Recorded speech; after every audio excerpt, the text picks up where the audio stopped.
मित्रांनो, माझी लाडकी बहीण योजनेमध्ये मोठ्या प्रमाणामध्ये बदल करण्यात येत असून काही महिलांना याच्यामध्ये पैसे भेटणार नाहीत, ते बंद होणार आहेत. अशी या ठिकाणी मागच्या आठवड्यामध्ये बरीच या ठिकाणी न्यूज चॅनलला या ठिकाणी असे न्यूज चालले होते की त्यांना पैसे भेटणार आहेत. पैसे भेटणार नाहीत. 2 लाखापेक्षा जास्त उत्पन्न नसावे, 2च महिलांना भेटेल, 2.5 एकरपेक्षा जास्त जमीन नसावे, अशा या ठिकाणी अफवा पसरवल्या जात होत्या.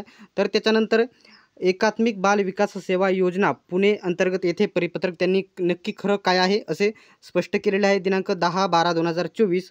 तर येथे विषय त्यांनी दिलेला आहे, स्क्रीनवरती तुम्ही बघू शकत आहात. मुख्यमंत्री माझी लाडकी बहीण योजनेबाबत उपरोक्त विषयान्वये आपणास कळवण्यात येते की या कार्यालयाचे निर्देशनास आले आहे की मुख्यमंत्री माझी लाडकी बहीण योजनेबाबत समाज माध्यमाकडून रील्स व्हिडिओजमार्फत वेगळी माहिती प्रसारित करण्यात येत आहे. त्यामुळे लाभार्थी महिला तसेच जनतेच्या मनात गैरसमज निर्माण होत असून याबाबत वेगवेगळ्या स्तरावरून कार्यालयाकडे विचारणा होत आहे. त्याच्यामुळे त्यांनी काय स्पष्ट केलेले आहे बघू शकता. या अनुषंगाने आपण यास कळवण्यात येते की मुख्यमंत्री माझी लाडकी बहीण योजनेचे अटी व शर्तीमध्ये तसेच योजनेच्या सद्य परिस्थितीमधील कार्यपद्धतीमध्ये कोणताही बदल झालेला नाही. योजनेमध्ये कोणताही बदल असल्यास प्रशासनाकडून आपणास कळवण्यात येईल.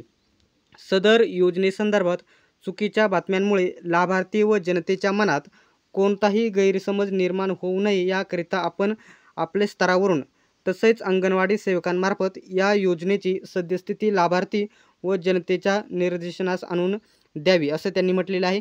म्हणजे लाडकी बहीण योजनेमध्ये आत्ता मागच्या आठवड्यामध्ये जी अफवा पसरवली जात होती, बंद होणार आहे, पैसे भेटणार नाही, किंवा 2.5 लाखापेक्षा जास्त उत्पन्न आहे त्यांना भेटणार आहे, 2च महिलांना भेटेल, ज्या अशा अफवा होत्या त्यांनी हे येथे स्पष्ट केलेलं आहे की कोणत्याही प्रकारचा बदल झालेला नाही.